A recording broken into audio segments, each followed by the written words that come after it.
maybe that would be too traumatic, right? To have a complete memory of all of the things that they had gone through to get to the 21st century.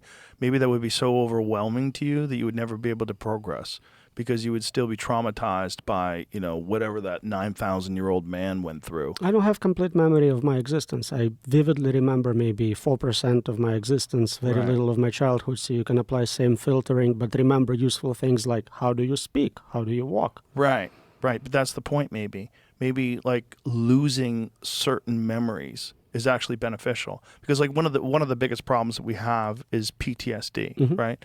So we have especially people that have gone to war and people that have experienced like extreme violence. This is obviously a problem with moving forward as a human being. And so it would be beneficial for you to not have all of the past lives and all the genetic information that you have from all the 9,000 years of human beings existing and in complete total chaos. I can make opposite argument. If you had 9,000 years of experience with wars and murder, it wouldn't be a big deal. You'd be like, yeah, another one. Right, but then maybe you'd have a difficulty in having a clean slate and moving forward. Like if you look at like some of Pinker's work and some of these other people that have looked at the history of the human race, it is chaotic and violent as it seems to be today. Statistically speaking, this is the safest time ever to be alive. And maybe that's because over time we have recognized that these are problems, and even though we're slow to resolve these issues, we are resolving them in a way that's statistically viable. You can then argue in the opposite direction. You can say it would help to forget everything other than the last year, and you'll always have that fresh restart with you. But then you wouldn't have any lessons. You wouldn't have character but you development. see how one of those has to make sense otherwise. Yeah, right. But a certain amount of character development is probably important for you to develop discipline and the ability to like,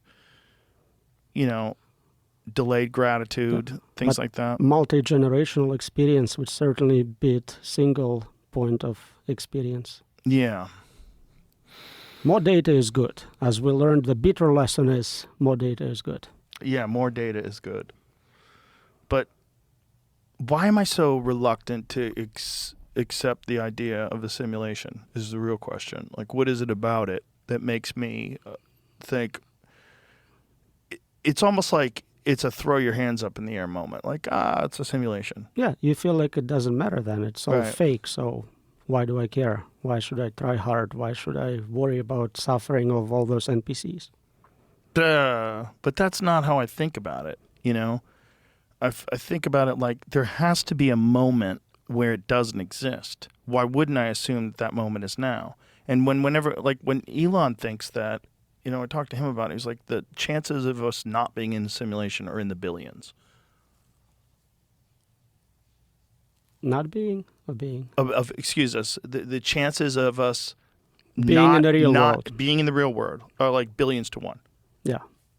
1 to billions. Yeah. Yeah.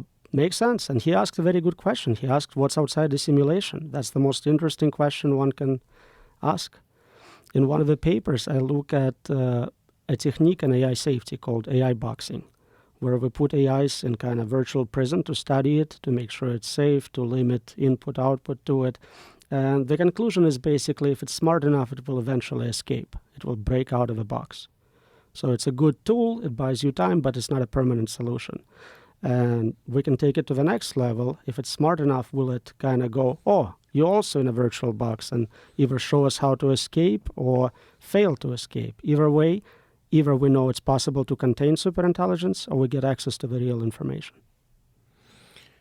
And so if it's impossible to contain superintelligence, and if